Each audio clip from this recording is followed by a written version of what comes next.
وقف کا مسئلہ، اسلام کے اندر جو چیز اسلام کی ہے مذہب، وہ چیز ہے جو قرآن کے اندر ہے ایک، دوسری وہ چیز ہے جس کو ہمارے آقا حضرت محمد صلی اللہ علیہ وسلم نے فرما دیا۔ یہی دو اسلام کی بنیادیں ہیں۔ سمجھو، قرآن کی آیت ہے، چوتھے سپارے کی پہلی آیت، لن تنالوا البر حتى تنفقوا مما تحبون۔ لن تنالوا البر، ہرگز تم جنت کو نہیں پا سکتے۔ بر کی تفسیر مفسرین جنت سے کرتے ہیں۔ اے مسلمانوں، کان کھول کر سن لو، ہرگز تم جنت کو نہیں پا سکتے یہاں تک کہ تم اپنے اس مال کو اللہ کی رضا کے لیے خرچ کرو جو تمہارے پاس ہے۔ جس مال کو سے تمہیں محبت ہے، اس مال کو تم اللہ کی رضا کے لیے خرچ کرو۔ اسلام ایسا مذہب تھوڑی ہے۔ جب یہ آیت اتری، اللہ کے نبی نے بیان فرمائی، تو نسائی کی حدیث ہے کہ ابو طلحہ انصاری رضی اللہ تعالی عنہ، جو ایک دولت مند آدمی تھے، وہ اللہ کے نبی کے پاس آئے اور آ کر کہا کہ یا رسول اللہ، اللہ ہم سے ہمارے مال کے بارے میں فرماتا ہے کہ اگر تم جنت کے طالب ہو تو جو مال سب سے اچھا ہے تم اس کو اللہ کے راہ میں خرچ کر دو۔ یا رسول اللہ، میرا سب سے بہترین مال فلانی زمین ہے، میں آپ کو گواہ بناتا ہوں کہ میں اس کو اللہ کے لیے وقف کرتا ہوں۔ یہ حدیث موجود ہے نسائی کے اندر۔ مذہب اور کس چیز کا نام ہے؟ جو اللہ نے فرمایا وہ مذہب ہے، جو رسول اللہ نے فرمایا وہ مذہب ہے۔ مجھے حیرت ہے کہ مودی جی ہمارے مذہب کے بارے میں فیصلہ کرتے ہیں کہ وقف کے اندر، وقف کا ذکر دستور کے اندر۔ ارے بابا، دستور کے اندر مذہب اسلام کو، ہر اقلیت کو اپنا مذہب قبول کرنے کا اختیار آزادی کے ساتھ ہے۔ یہ ہمارا مذہب ہے، وقف ہمارا مذہب ہے۔ اللہ نے فرمایا، رسول اللہ نے فرمایا۔ حدیث کے اندر آتا ہے کہ جب انسان مر جاتا ہے، یہ مسلم کی حدیث ہے، اذا مات الانسان انقطع عمله عنه۔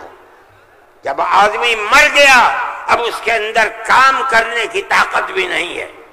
اب اسے کسی چیز کا ثواب ملتا تھا، نماز پڑھنے کا، روزہ رکھنے، نہ نماز پڑھ سکتا ہے نہ روزہ، مگر فرماتے ہیں تین چیزیں ایسی ہیں مرنے کے بعد بھی آدمی قبر میں چلا گیا اسے ثواب ملتا رہتا ہے۔ کیا ہے؟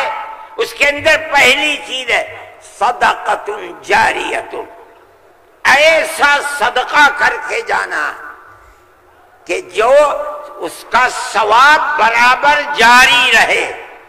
مثال کے طریقے پر کوئی کنواں کھدوا دیا، یہ اللہ کے لیے وقف ہے، 100 سال، 200 سال، 1000 سال اگر اس کنویں سے پیاسا پانی پیے گا، اس آدمی کو پہنچے گا جو مر گیا 100 سال پہلے، اس نے بنوایا تھا کنواں۔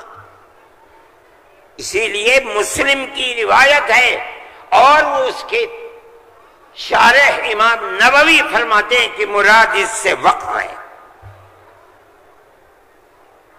یہ قرآن و حدیث میں آپ کو سنا رہا ہوں۔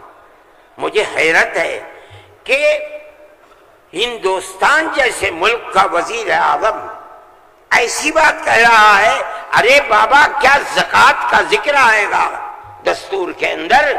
کیا نماز کا ذکر آئے گا دستور کے اندر؟ کل کو کھڑے ہو کے یہ کہہ دو کہ نماز کا ذکر دستور میں نہیں ہے اس لیے نماز نہیں پڑھنے دی جائے گی، زکوٰۃ دستور میں نہیں ہے زکوٰۃ نہیں کرنی۔ میں سوچتا ہوں کہ اللہ، ملک کا کون بول رہا ہے؟ وزیر اعظم، اور ایسی چیز بول رہا ہے جس کے نہ سر ہے نہ پر ہے۔ ہم اس کے مخالف ہیں، ہم کہتے ہیں پڑھو، خود نہیں پڑھتے، پڑھے ہوئوں کو بلاؤ، ان سے پوچھو دین کیا ہے، مذہب کیا ہے، ہم بتائیں گے۔ ہمارا ملک ہے، ہم ہمیشہ سے اس ملک میں رہتے آئے ہیں۔ اگر ہندو کی ذات برہمن ہے، جاؤ کشمیر میں مسلمان بھی برہمن ہے۔ اگر ہندو تیاگی ہے، مسلمان بھی تیاگی ہے۔ اگر ہندو راجپوت ہے، مسلمان بھی راجپوت ہے۔ ہم کہاں سے آئے ہیں؟ ہم تو اسی ملک کے رہنے والے ہیں۔ جس کو ہندو کوئی مذہب پسند ہے وہ ہندو مذہب کے اوپر ہے، جسے عیسائی مذہب پسند ہے وہ عیسائی بن گیا، جسے سکھ مذہب پسند ہے وہ سکھ بن گیا، جسے اسلام مذہب پسند ہے وہ مسلمان بن گیا۔ لیکن جس طرح ایک گھر کے اندر 5 بیٹے ہیں، ایک ٹھگنا ہے، ایک لمبا ہے، ایک کالا ہے، ایک گورا ہے، یہ اختلاف باپ اور ماں کے اندر اختلاف کو پیدا نہیں کرتا۔ اسی طرح ہمارا مذہب ہے کہ آدمی کسی بھی مذہب کو اختیار کر لے، لیکن ہندوستانی ہونے میں ملکی اعتبار سے کوئی فرق نہیں ہے۔ ہمارا مذہب ہے، ہم اس کو مانتے ہیں اور یہی ایک حقیقت ہے۔ لیکن برا ہو اس نفرت کی سیاست کا۔ ایک ایسی بات کہہ رہے ہیں جس کے نہ سر ہے نہ پیر ہے، ایسا معلوم ہوتا ہے جیسے ہر مذہب کی ایک ایک جزئی چیز کو دستور میں ہندوستان کے اگر لایا جائے گا تو وہ دستور ہوگا، نہیں لایا جائے گا دستور نہیں ہوگا۔ لیکن میں کہتا ہوں کہ یہ غلط ہے۔ مودی جی کو ایسی کچی بات نہ کہنی چاہیے، لیکن دنیا ہے، ہر بات کو کہتی چلی جا رہی ہے۔